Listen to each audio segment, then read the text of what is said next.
ассалому алайкум ватани азиз, тоҷиҳои олам. Як бор тамошобин будааст ки ман пушаймонам ки нахондам, таълим нагирифтам. Ман сабабҳои зиёд дорам.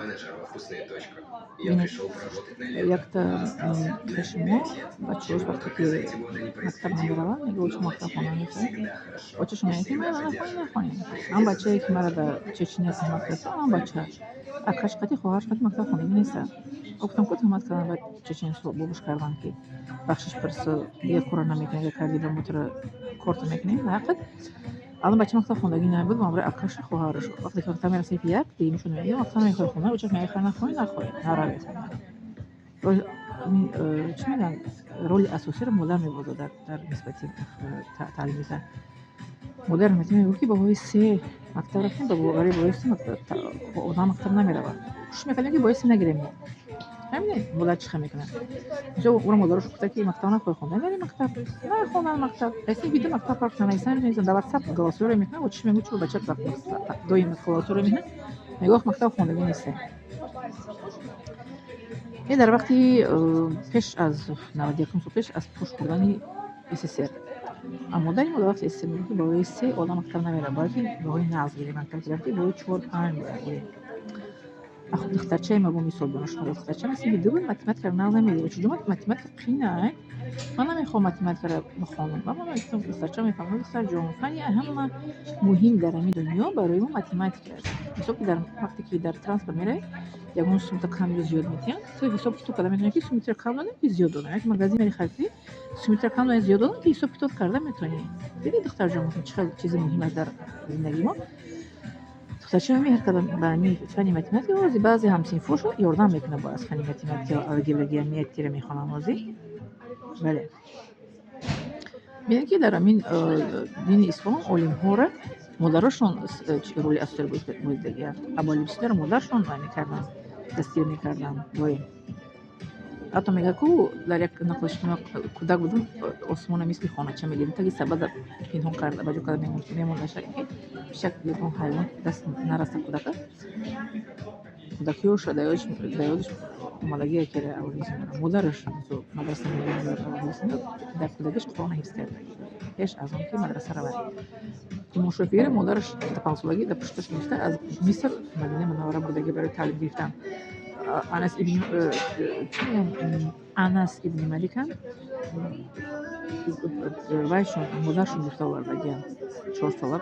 Агар хато накунам, кӯдак буданд, майда буданд, модаршон гирифта оварда ба Мадина Мунаввара барои паёмбаршон донанд ки ҳамин таълим тиен.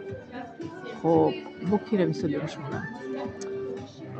Як олими юнонӣ гуфтагӣ аст ки агар хоҳӣ ки бо ҳамон миллат шинос шавӣ, бо зани ҳамон миллат ҳамсуҳбат шав.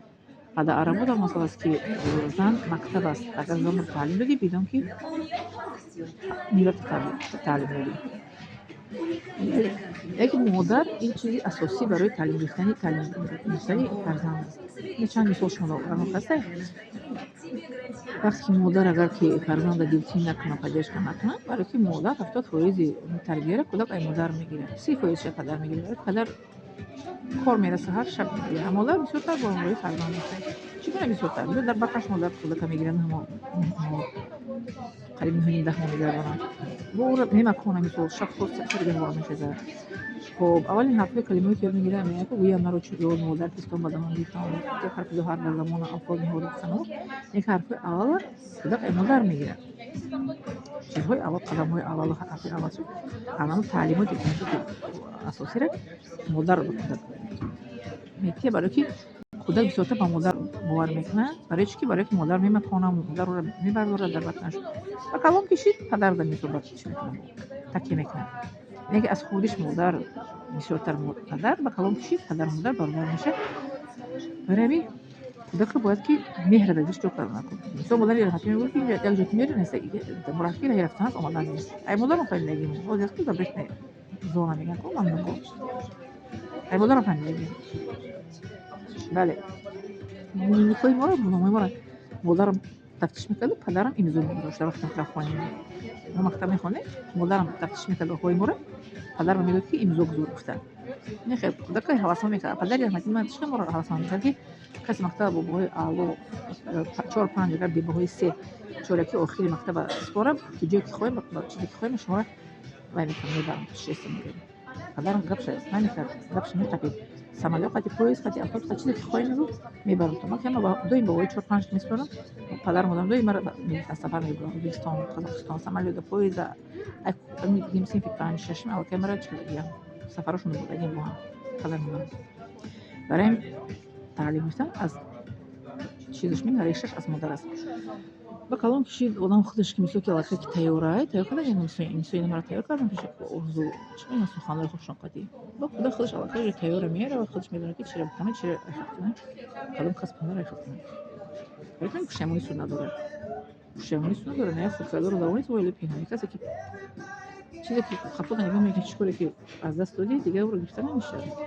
گذشت چیزی که کاش که برداشتی چیزی که در مکتب اعلا خوندی سوی نمر پدر رحمتی میگفت که تو اگر مکتب ناز نخونی میگفت پدر رحمتی تو فکر نکن که در آینده تگان علم خوب گرفته میتونی کسب خوب گرفته میتونی مکتب اول میگفت ناز خونی که این خونده میتونی شما پدرم خیلی میگفت نورا اما مادرم میگفت که داره بویسی مکتب نمیریم والله میگه یکی شانس مامان اسمم تو چه میری